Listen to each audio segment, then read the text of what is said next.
Hi, Piper. Thanks for being here with me today. We're going to talk a little bit about your journey to earn the multimodal badge. This is your site. Could you tell me a little bit about your first project? What were the goals and what media did you bring together? Yeah, this project I did for the senior day my freshman year, so would have been, 2021. Senior day to me is really important, and those seniors didn't get to have a true senior days, and their parents weren't even able to come to that game. So I thought it was really valuable to hear their parents on that day and see them look at everything they've done in their past 4 years and honestly their career in hockey.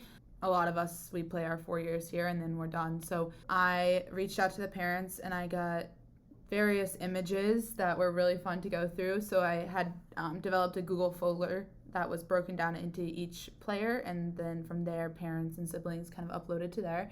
And then they also each sent me videos. And from there, I took all those things, I divided it by player.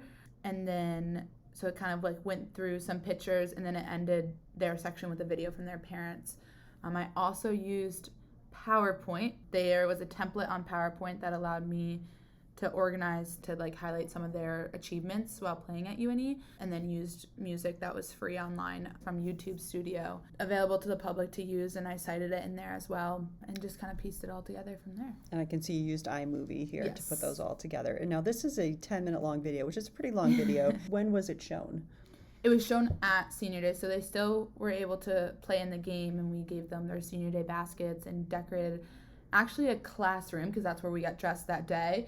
Fun times in COVID. And so at the end of the game, we went back upstairs to a classroom. It was our team and our coaches, and our coach had a few words to say to them, and then we showed them this video, and this was a complete surprise to them. I had asked the parents not to say anything, so it was a really sweet moment, funny and sad and all the emotions, so it worked out really well. That's great. So you were able to sort of reproduce an experience that they wouldn't have had otherwise. Correct. I love that. You have any idea how long you spent? Oh gosh, I would say probably 5 to 10 hours in the end. I really tried to do it in parts.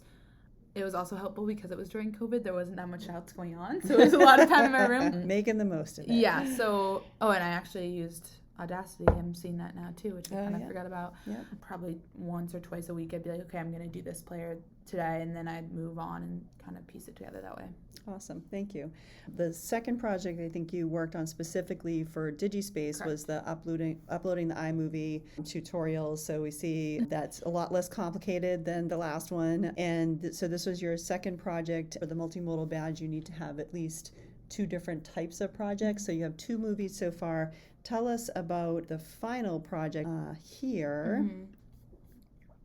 My final project was building off of a project I did for class and creating a podcast. So I took all the knowledge and experience I had for that project in the class, and then I combined with the fellow DigiSpace consultant, and we talked about those learning objectives that I had gained.